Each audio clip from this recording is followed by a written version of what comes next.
Ready to begin our Torah class. I'm sorry, a little bit late. I was on a telephone call, but here we are. And today we begin a new book in the Torah, the book of Shemot. If you're in the Blue Art Scroll Chumash, it's page 292. And it's in the English, in any other Chumash, it's chapter 1 of the book of Exodus. Should be easy to find, the beginning of the book of Exodus. If at any point my voice is not coming across, just somebody give me a signal that there's the Torah portion, but the entire book of this Torah that we're beginning, which is the second book in the 5-book series of the Torah. So there's a discrepancy between the English name and the Hebrew name. In the Hebrew, it's called the book of Shemot. The word Shemot means names. It begins with the verse, these are the names of the children of Israel who came into Egypt. Because before we talk about the Exodus from Egypt, we have to talk about who came into Egypt, the Jewish people. So that is the opening verse of the Torah portion. And the word Shemos means name. These are the names of the children of Israel. However, in English, it was named the book of Exodus. Now, a name of a book usually represents the theme of the entire book. I could understand why Exodus represents the theme of the book, the exodus of the Jewish people from Egypt. But why would names, Shemot, which is the Hebrew name, the more accurate name, represent the theme of the entire book? And so our rabbis give us a little insight. And that is, yesterday was New Year's. Well, there's the Jewish New Year's, which is Rosh Hashanah, and then there's the English secular one, which is January 1st. There are a lot of things that we have, the non-Jewish secular and the Jewish. One of those things is names. All of us have a secular name and hopefully a Jewish name that we got when we were born, either at our circumcision if we're men, or at a baby naming at the Torah if we're girls. And whatever our English names are, when we come to Jewish rituals like being called to the Torah or during the marriage contract of the ketubah that's written or other occasions, it's the Hebrew name that's used, not the English name. So the word Shemot means names.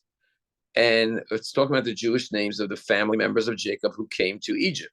However, the rabbis tell us something interesting, that when the Jews were in Egypt, hundreds of years of slavery and persecution. I mean, the Holocaust, lasted for 1938, 1939 to 1945. Here, the Jews were enslaved for 210 years.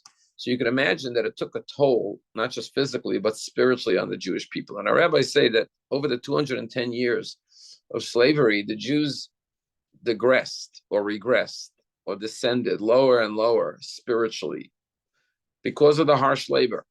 And when God took them out, and it's a long discussion that we'll get to as we go along, God had to take them out with great haste.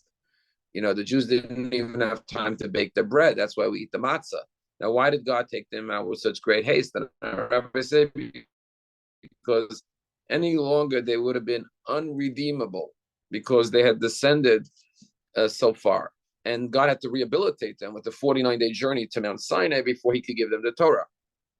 So our rabbis say that no matter how far the Jews had strayed or descended or regressed from their spiritual stature, which was originally with the patriarchs and the matriarchs, over the 210 years of slavery, there were 3 things they held on to. What are those 3 things? They held on to their names, their Jewish names. They held on to their Jewish garb, unique Jewish garb, and their language, their Jewish tongue, meaning Hebrew, Lashon HaKodesh, the holy tongue. Now, those 3 things were the 3 things that kept them connected to their Judaism or to their Jewish heritage and faith. And therefore, the word names is not just a random name in the Torah portion. What it's saying is that it was in the merit of them preserving their names. And what is a name? A name is not just a label. It's not just a tag. It's your identity. And your Jewish name is your Jewish identity. So in other words, what the rabbi is saying is that they never assimilated to the point that they lost their Jewish identity. And therefore, it's in the merit of that they were redeemed. And like all the stories of the patriarchs and the matriarchs, they're meant to teach us a lesson. And that is that a Jew must always maintain their Jewish identity and their Jewish name. And a Jewish name doesn't only just mean if your name is Chana or David or Solomon, it's symbolic. What it symbolizes, you know, do you maintain your Jewish identity? Do you stand up for your Jewish identity? Do you embrace your Jewish identity? Or do you hide your Jewish identity? And this is a very critical message that no matter what Jews go through, and today we see this as well, we have to always remain strong, proud, identified Jews. Amy is an second. Okay, is that better? A little bit better? Okay, let's see. Thank you for informing me. So it begins with the story of the Jewish family that came to Egypt, Jacob and his family, and then it talks about how there were 70 members of Jacob's family. And Joseph was in Egypt at the time. That's why they joined Joseph in Egypt. And now Joseph and his brothers and that generation died, passed on. That whole generation passed away. And the Jewish people started to be prosperous and fruitful and multiply. And the land was filled with Jews. It was teeming with the Jewish people. And this is where the problems begin. Amy, just checking in that you could hear now? Okay. So here we begin the story of the slavery and the persecution of the Jewish people. And how does it all begin? A new king arose in Egypt. This is verse 8, who did not know Joseph. And we all know the famous discussion amongst the rabbis. How is it possible that this new king didn't know Joseph? Yeah, Joseph had passed away, but Joseph was a very famous personality. He had saved the land from famine by interpreting Pharaoh's dreams. So how could it be he did not know Joseph?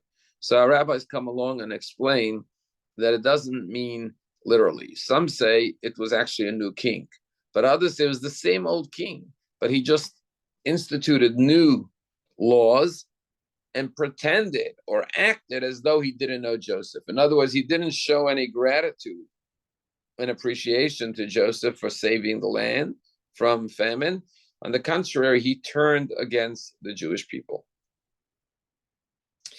And here we have maybe the first incident. It's actually the second incident, because in the Haggadah on Passover night, we say in every generation they rise up to kill us. And the example we use is Laban. When Laban chased after Jacob, when he left his home with his wives and kids, and he wanted to harm him, and God had to come to Laban and tell him, do not lay a hand on Jacob. But that was an individual who tried to harm the Jewish people. The first example of a nation trying to destroy the Jewish people, to annihilate the Jewish people, is the story we're about to begin. This is the origins of anti-Semitism, the story of the Egyptian enslavement. And just like Hitler had a final solution, Egypt formed a strategy, a plan how to rid the Jewish people, Egypt from the Jewish people, by drowning their babies and enslaving the adults. And here's how it all begins. If I ask you, how does anti-Semitism begin? The answer is right here. If you go to any Holocaust museum, you see that they show you the progression in any society. It starts with the demonization of Jews. And once you demonize them and you treat them as subhuman, then violence becomes the natural progression of that. And then the society is indifferent to the plight of the Jew. And that's exactly what happened. Pharaoh doesn't start by persecuting, enslaving the Jews, because that would be unacceptable. What does he do? He begins to defame the Jewish people by leveling false accusations against the Jews. And here's what he says. This new king who did not know Joseph, or as we said, pretended not to know Joseph, says to his nation, behold, the children of Israel are getting too fruitful, too powerful, multiplying too much. Let us outsmart them, lest they become too they become too numerous. And if they become too numerous, when there is a war, they will join our enemies and they will conquer our land. So listen to this one verse. He says to his people, to his cabinet, to his parliament, to his leadership, let us be smarter than the Jews, because the Jewish people are becoming very powerful. Sound familiar? They control everything, they run everything, they own everything, right? They're outnumbering us. And when there are war, or will be a war with an enemy, they will join up against our enemies. What is this accusation? That Jews are not loyal citizens. They're not faithful. They will betray us. And they will oust us from the land. So all the elements of anti-Semitism are right here. The first thing is the Jews are too powerful. They're too numerous. They're too strong. We gotta weaken them. They're a threat. Second of all, they're not loyal citizens, right? They will betray us. They're a fifth column in our society. They'll join our enemies. Okay, they're not patriotic. They're foreigners. They don't really belong to our country. They really don't support us. Another false accusation. And therefore, they're not to be trusted, right? And then the ultimate fear, they're going to oust us from our land. They're going to conquer our land. They will replace us, right? We've seen white supremacists march. Jews will not replace us. This was the false accusation. Now, we all know that in Judaism, the Talmud says the law of the land is the law. A Jew is instructed to be a loyal, faithful citizen of his land, not to betray. But this is how he begins to incite this hatred against the Jews, and ultimately it turns to violence. And what does he do? He then issues an edict, a law, that the Jews are going to be enslaved. And he appoints taskmasters for the Jews to do physical, manual slave labor for the Egyptians. And here it talks about how the Egyptians embittered the lives of the Jews with back-breaking labor. And this was step one, enslaving the Jews to work for the Egyptians. But then he issues a second decree, and that is the Pharaoh, this new king who arose in Egypt. He says when the Jewish babies are born, all Jewish baby boys have to be put to death. They have to be thrown into the Nile and drowned. Now, why did he pick on the boys? What about the girls? So our rabbis tell us that Pharaoh had stargazers who saw in the skies, in the heavens, in the stars, that there would be a Jewish boy born who would be the savior of the Jewish people, who would be the redeemer, who would overthrow Pharaoh and his Egyptian armies, as he did, Moses. So in order to circumvent, to avoid that from occurring, he issued an edict that all Jewish baby boys have to be drowned in the Nile. To subvert this plan that God had ordained in the skies and the stars, that the stargazers saw that a Jewish boy would rise up and redeem the Jews from slavery and break the back of Pharaoh and Egypt. So he then instructs the Jewish midwives. You know, in Germany, you had the kapos, Jews who were tasked to oversee other Jews in the concentration camps. Well, here, Pharaoh told the Jewish midwives, whose names were Shifra and Puah, to report any Jewish baby boys born to be killed, to be drowned in the Nile. And to the credit of these two Jewish midwives, Shifra and Puah, the Torah says that the Jewish midwives did not listen to Pharaoh. They disobeyed his law and edict. They feared God, not man. And what did they do? They made sure that the babies survived. And this is the first example, perhaps in the Torah, of civil disobedience, right? Where when we are challenged with a law that is immoral, like drowning Jewish babies, we don't say, like during the Nuremberg trials, the Nazis said, well, we were following orders. We were law-abiding citizens. We were told by the law to kill Jews. That is not a defense. Why? Because when a human being gives you an order and it's contrary to God's laws, you have to disobey man, civil disobedience, to follow the laws of God. And even if it means the threat of death, like the Egyptian, the Jewish women in Egypt who were the midwives, were risking their life, but the Torah tells us why they did it. It's right here in the verse 17. But Tirena Hamiyaldot Elokim, the midwives feared God. Velo asu, they did not do as the Egyptian king instructed them. In other words, their fear of God was greater than their fear of man. And even though they were endangering or risking their lives, they were willing to do that in order to follow Hashem, God's laws, and not kill these innocent babies. So this is a very powerful example of obeying God and not obeying man's laws when those laws are immoral, evil, and corrupt. So,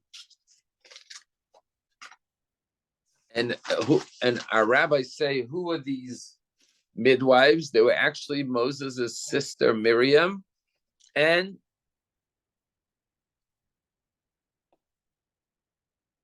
the mother Yocheved. And the verse says that God rewarded them for what they did. And what did God do? He built houses for them. Now, what does it mean he built houses for them? So our rabbis say, now what does it mean? The house of priesthood and the house of kingship. What does that mean? That they were blessed.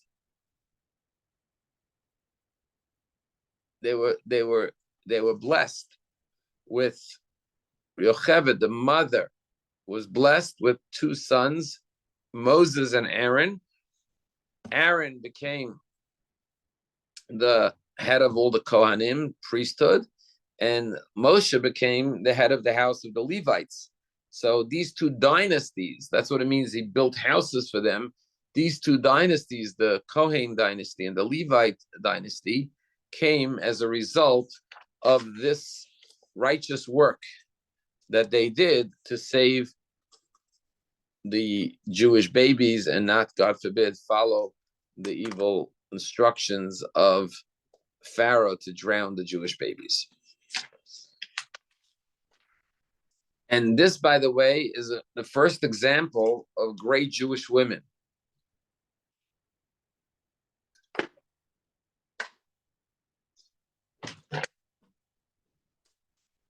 Who are these two heroines? Two women, Yocheved and Miriam. And we're going to see in this Torah portion that there were many, many great Jewish women. And that's why our rabbis tell us it was in the merit of women that the Jews were redeemed from Egypt. It started with Yocheved and Miriam, who didn't obey the laws of Pharaoh to drown the babies. Then we're going to have the daughter of Pharaoh himself, Batya, who rescues Moses from the Nile. And then you're going to have Miriam, who watches over the baby brother of hers when he's placed in the Nile. And then we're going to have Moses running away to Midian after he stands up to defend the Jews. And who does he end up marrying? Tzipporah, who takes him in to the house of her father, marries him. And you have all these amazing women who really shaped the life of Moses. Moses could not have been born, protected, saved, built a family, not for this cadre of 5 very special women who surrounded him and cultivated him and enabled him to become the great redeemer of the Jewish people. So our greatest leader that ever lived, the greatest prophet that ever lived, Moshe Rabbeinu, he had 5 very important women who shaped his life. And at the beginning of this book of Exodus, we are introduced to these women, and our rabbis tell us that it wasn't just the start. Throughout the years of slavery, it was the women who kept their faith in God, continued to procreate and have children. Later, we find that God said in the tabernacle, he wanted the mirrors of the women to be used for the wash basin, because the mirrors were used to beautify themselves, to engage their husbands, to procreate. When their husbands had given up faith and didn't want to have children, they continued having children.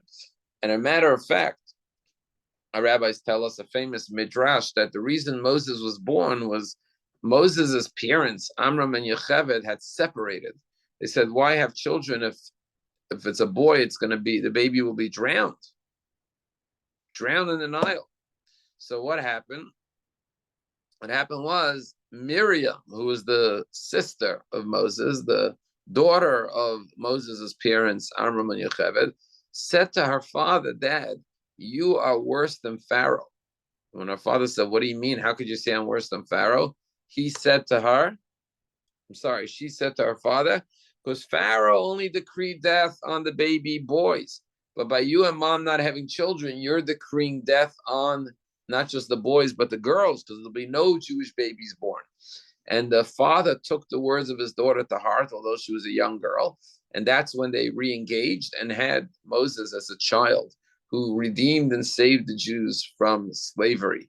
So once again, the role of women, even a young girl, in rescuing the Jewish people. So this is the story. Now we come to chapter 2. We already did a whole chapter in the book of Shemot, the book of Exodus. The Jews are being enslaved. There's evil decrees against them. Babies are told to be drowned in the Nile, baby boys. And now we start chapter 2 of the book of Exodus, the book of Shemot, which is the story of the birth of Moshe Rabbeinu. And what happens? A man from the house of Levi, he was from the tribe of Levi, went and married a daughter, or took a woman from the house of Levi, which is Moses' parents. And our rabbis say he took her back because they had separated before. And the woman conceived and gave birth to a child. And they saw the baby was good, and they hid him for 3 months because he was a preemie, born after 6 months. And then they couldn't hide him anymore because the Egyptian officials were looking for all the babies. So that she made a wicker basket, covered it with tar, so it should be insulated from the water, and put it in by the sea of put it at the Nile River by the reeds. She placed the baby at the bank of the river amongst the reeds. The amazing story, right? Baby Moses floating in a basket in the Nile River. Now, let's start with the opening verse. A man from the house of Levi went and married a woman from the house of Levi. Why doesn't it say who this man was and who this woman was, right? We're going to find out later when the Torah repeats this. It will say that it was Amram and Yocheved who got married, who took each other and had the baby. But why doesn't it tell us right now? Imagine you get a birth announcement. A man from Boynton Beach married a woman from Boynton Beach and had a baby. Like, tell us who these people are. Why the anonymity of this couple? And there are many, many answers. One answer is that it doesn't tell us the name because it's trying to underscore something more important, that our greatest leader, Moshe Rabbeinu, our greatest prophet that ever lived, the one person who spoke to God face to face, never been a greater Jewish leader than Moses. He was a human being. We just came from December 25th, a holiday where some people believe that a human being was a god, a human god. In Judaism, we know there's only one God. There are no human gods. We don't worship human beings. No matter how great they are, we don't worship them. So what is the Torah? How does it begin the story of the greatest person ever to live?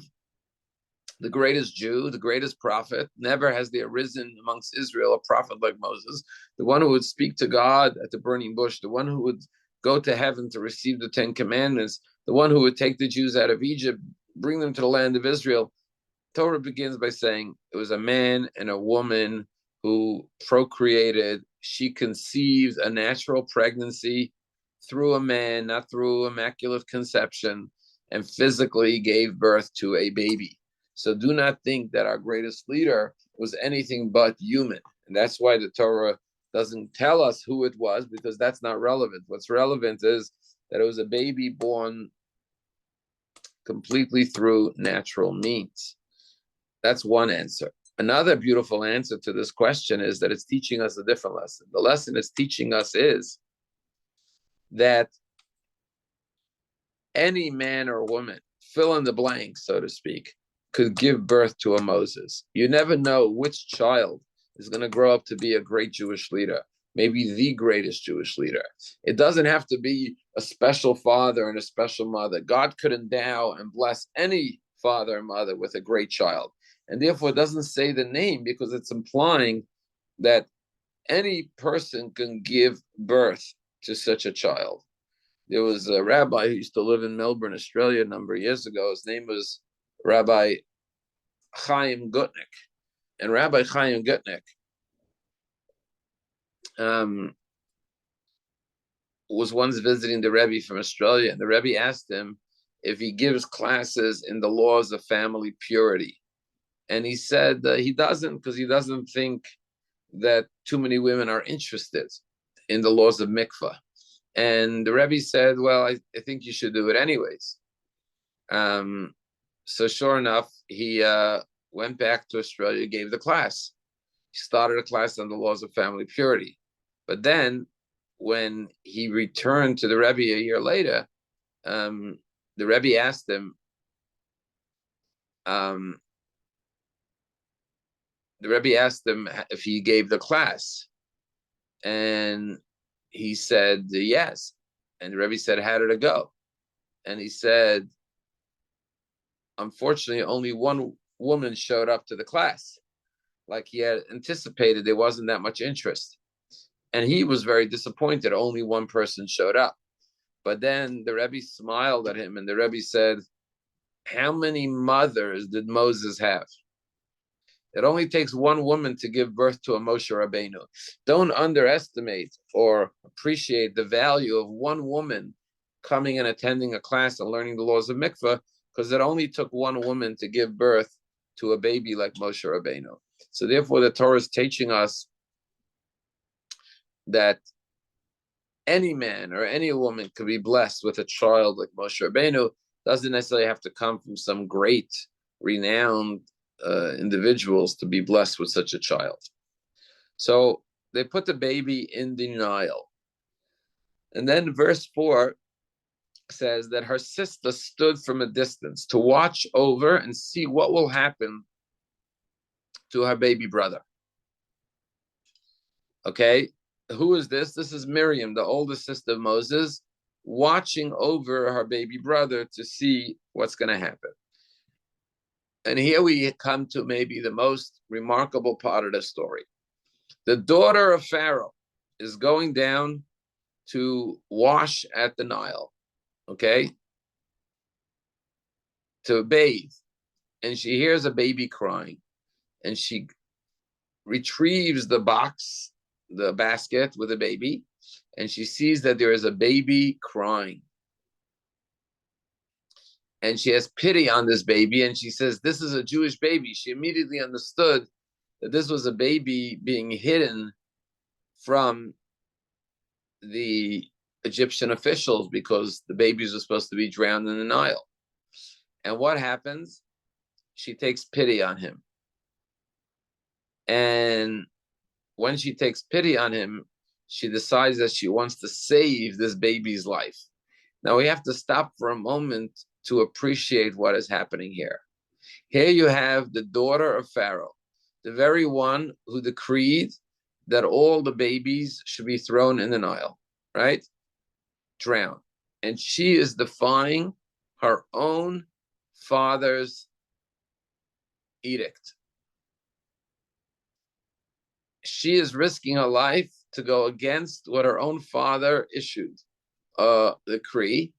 And this is a very, very powerful story, because what the story teaches us is that everyone has free choice, that even if you are a daughter of Pharaoh, this is the equivalent of, Hitler's daughter saving Jews during the Holocaust, or Sinwar, who's the head of Hamas, his daughter saving Jews on October 7th.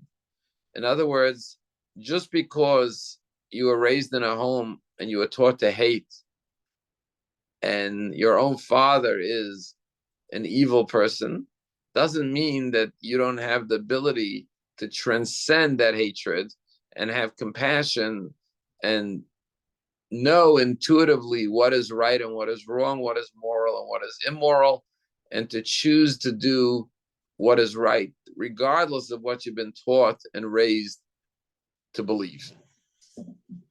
And she is the example, the paradigm of free choice, that we are not controlled or governed by our upbringing and our teachings, that even if you were raised, we had son of Hamas speak in our shul a few weeks ago. His father was one of the founders of Hamas, but he understood on his own that this is evil, and he broke free from that whole philosophy and ideology, and now he speaks out courageously against Hamas and the atrocities that they commit. So this is an incredible story of when you go to Yad Vashem, you have the path of the righteous Gentiles. They have a special garden where they plant trees for, Gentiles who saved Jews during the Holocaust. And some of them risked their lives to save Jews, to hide Jews during the Holocaust. Whether it was Germans or Polish people. And she would have been, Batya would have been the first righteous amongst the nations. The very daughter of Pharaoh is the one who saves Moses. Now, there's a couple of points I want to make here. The first point I want to make is that, they say God has a sense of humor, which means man thinks and plans and God laughs. Now, what does that mean to say? Here, Pharaoh makes a decree that every Jewish baby has to be found, confiscated, and drowned in the Nile. And what does God do? He's trying to forestall the redemption of the Jews. He's trying to sabotage God's plan. The stargazers told him that there's a little Jewish boy who's destined to be the one to redeem the Jews. And he figures, okay, I'm going to stop that from occurring. How am I going to stop that from occurring? By drowning all the babies. And God says, really? You think you could stop my plans? Not only won't you be able to stop my plans, but I'm going to arrange things in a way that this baby that you're trying to kill to prevent the redemption of the Jews, not only will he survive, but he's going to be raised in your home. He'll eat dinner at your dinner table. You'll be sitting right next to him or across him at the dinner table every night. And you will not even realize that you will be the one raising this child who will overthrow you and your country eventually. And this is the ultimate example of the idea that you cannot prevent God's plan from coming to fruition. As much as man thinks that they can stop the plan of God, that they have the power and the control, God deliberately shows Pharaoh that you will be the one who will actually help this child. Your daughter will save this child, and you will raise him in your own home. That's one idea. But another idea is as follows. If God wanted to send a redeemer to take the Jews out of Egypt, why did it have to come about in such a way that the baby's in the Nile and the daughter of Pharaoh rescues him, and then he's raised in the very home of the palace? And one of the explanations given is that, in order for someone to save the Jewish people from slavery, that person could not be raised in slavery. Because if it was a Jewish child that was raised like in the ghetto, so to speak, raised in the Jewish community in a state of slavery, their mindset would not be a free mindset. And they wouldn't have the strength and the courage and the perspective to be able to stand up and confront Pharaoh and demand the freedom of the Jewish people. Because one of the worst things about enslavement is that you get an enslavement mentality and you feel like you're powerless to do anything. So it had to be a child that would be raised in freedom to have that mindset of freedom, to demand the freedom of the Jewish people. It's something called Stockholm syndrome, right? Where somebody who's in captivity begins to empathize with their oppressors and actually choose that life of slavery. So it took a child raised outside of slavery, from the outside in, to look at the plight of the Jews and realize that this was oppressive and this was unacceptable, and that the Jews were being victimized, because someone raised in slavery may have become immune or tolerant or accepting of that oppression and enslavement. So that's a very critical point that the commentators explain why Moshe had to be raised in freedom. Now, if I were to ask you, what did Moses do to deserve, to be worthy, to be the one to redeem the Jews from slavery?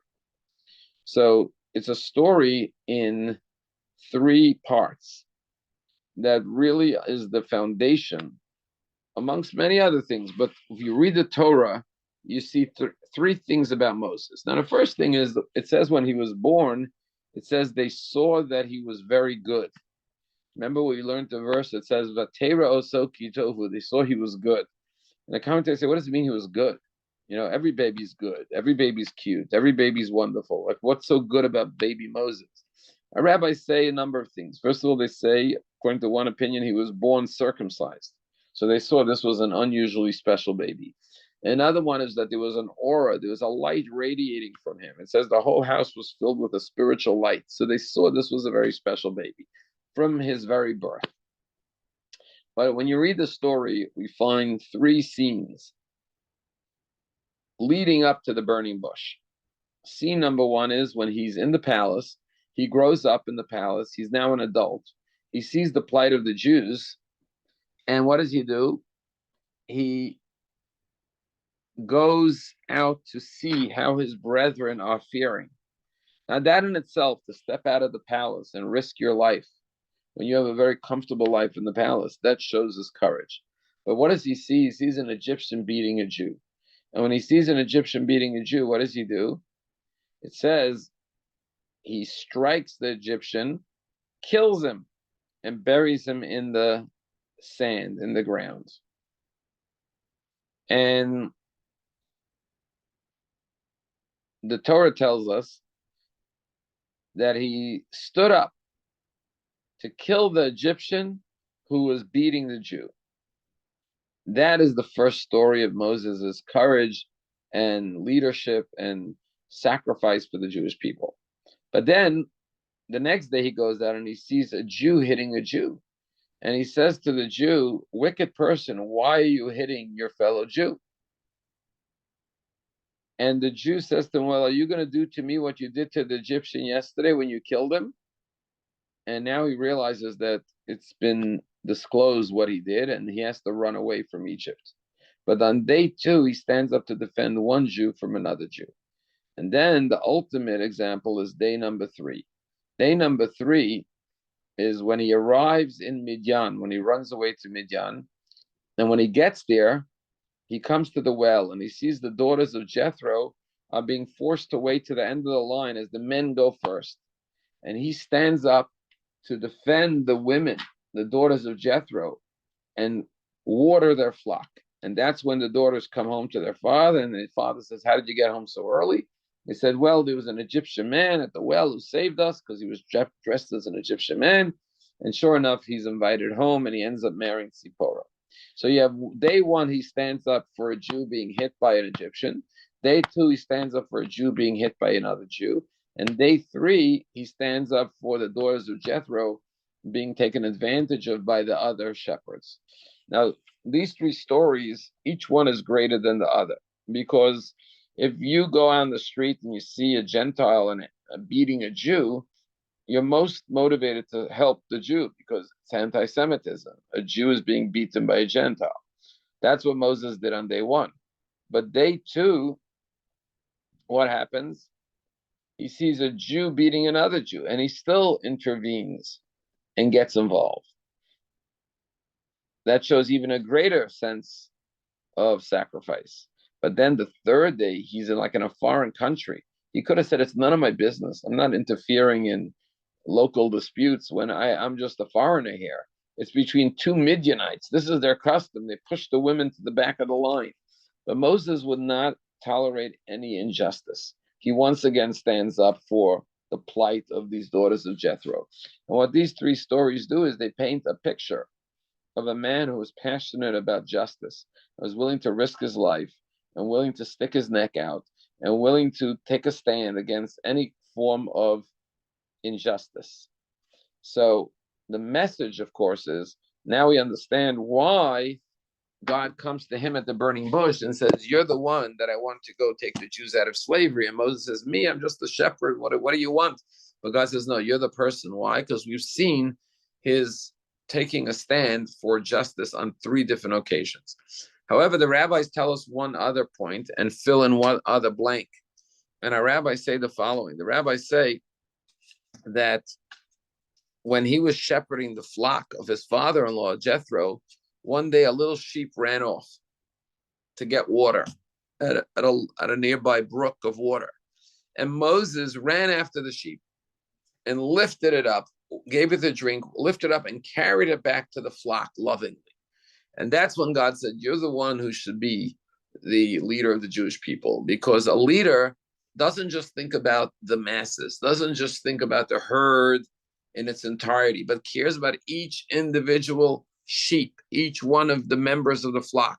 And even when one little sheep ran off, Moses cared about that one individual sheep and ran after it and took care of it and watered it and then brought it back to the flock.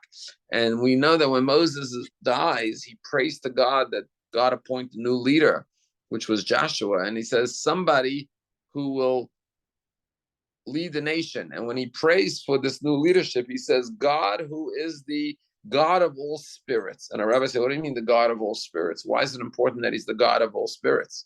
The rabbi say, God, you know that the spirit of every person is unique and individual. No two people are identical. And therefore, appoint a leader that could relate to the spirit of each person as an individual, not just the entire nation as a whole. And that's a very powerful lesson that we learn from Moshe Rabbeinu. What does it mean to be a proper Jewish leader? So this is the opening story of Moses stepping into his role as a Jewish leader, standing up for the plight of the Jewish people. I want to just point out that Moshe Rabbeinu's name was Moshe. What does the word Moshe mean? It means he was drawn from the water. Why was he named Moshe? Because the daughter of Pharaoh named him Moshe, because she said, I drew him from the water. But Rabbi Samson Fall Hirsch asks a question. He says, where Moshe is a reflection of what Zipporah did. I drew him from the water. Moshe was the recipient of that being drawn from the water. So in Hebrew, he would be the Mashui, the one who was drawn from the water. So Rabbi Samson Fall Hirsch says, why do we call him Moshe, the one who drew, which is what Zipporah did, is he should have been called Mashui, the one who was drawn from the water, not that he was, I drew him from the water. And Rabbi Samson Fall Hirsch gives a very, very important answer that we could all remember. He says like this. He says that she named him Moshe to draw from the water. Why? Because she was giving him not just a name, but a name that contained his entire mission statement in life. The mission statement was, just like I drew you from the water, you have to become a Moshe, one who will draw others from the water. In other words, the idea of pay it forward. Since you received my kindness, that I drew you from the water, you must draw others from the water. you must become a lifesaver as well, just like your life was saved through my kindness. The way you pay back an act of kindness is by paying it forward. And indeed, the word Moshe is not just reflective of what Zipporah did. I'm sorry, I said Zipporah. Batya, what Batya did, the daughter of Pharaoh did by saving him from the water, but it became his mission in life to save others from annihilation, to save others from the threat of danger. And that's what he devoted his whole life to, starting with standing up for the Jew who was being beaten by the Egyptian, to ultimately redeeming their entire nation from slavery and taking them across the sea into freedom to the land of Israel. And Moshe Rabbeinu, the word Moshe, means to be a savior, to be a redeemer, to be a rescuer. Just like his life was rescued, he devoted his life to rescuing others. Anyone have any questions before we're getting close to the end of the class? I just want to see if anyone has any questions. You could feel free to type it in the box. But if not, we'll just share one more thought before we conclude.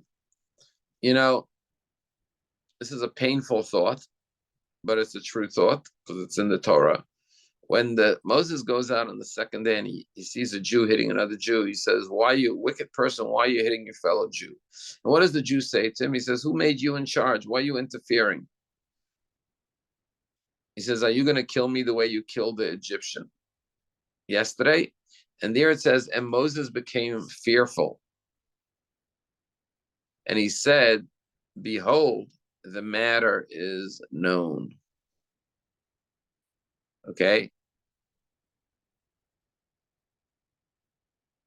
So the question is, what does that mean? So it means literally, he says, "Uh-oh, people know what I did yesterday. I'm in trouble." And that's why he has to run away to Midian. But Rashi gives a second interpretation for the Midrash. And he says something very painful, but very powerful. He says, now I understand the answer to my question. He says, my question was, what did the Jewish people do to deserve this kind of slavery? Why are they in such servitude? Why is God allowing this to them? But now that I see that one Jew informs on another Jew, one Jew beats another Jew, now I understand the answer to my question, why this is happening to the Jews. Because of the way they don't treat each other properly, the way they strike one another, their violence towards one another. And furthermore, the fact that one Jew would inform on another Jew. And this is a very damning type of a comment, because it's saying is that when we don't act properly towards each other, we unfortunately bring calamities and misfortune upon ourselves. To just that we have another few minutes to just when he brings she brings the daughter of Jethro's bring Moses home. He marries Zipporah, and he has his first son. And if you remember, Joseph's first son was Manasseh. God has allowed me to forget my travails and my hardship. He names his first son, Moses names his first son Gershom. He says, Ger Hayiti, I'm a stranger in a foreign land. I came to Midian, it's a foreign land, I'm a stranger. But thank God I got married. I now have a child. I'm starting my own family here in the land of Midian. And that's when the slavery and the oppression of the Jews begins to intensify. The Jews cry out to God. And this is when God is going to come to Moses at the burning bush and tell him to go take the Jewish people out of slavery. So there's so much more to discover and unpack in this week's Torah portion. And just to tell you that Yitro had 7 names. In those days, people would get different names based on different accomplishments, okay? Different, moments or experiences in their lives, that they would get different names to reflect those milestones in their lives. The word Yitro, which was the name of Moses' father-in-law, comes from the word yeter, which means to add, to increase. when we read about him here, just as the priest of Midian. He was a priest in Midian. He was a leader, a spiritual leader, a priest in Midian. And it doesn't tell us right here that his name was Yitro, but then in the next chapter it says, and Moshe was shepherding the flock of his father-in-law Jethro. And our rabbis tell us, how did he get the name Jethro? Because later on, when he joins the Jewish people after the exodus from Egypt in the wilderness, he's the one who gives Moses, his son-in-law, the advice to not judge the people single-handedly, but to appoint a higher and higher ranks of judicial system to be able to judge the Jewish people. And so he says since he gave Moses this advice, he added a section to the Torah, which is the advice he gave him that was implemented by Moses, his son-in-law. And that's how he ultimately got the name Yitro, which means to increase, to add, that he added to the Torah. So I wish everyone a good day. Thank you all for joining, and hope to see you all on Shabbat, God willing. Okay? All the best. Thank you. Bye.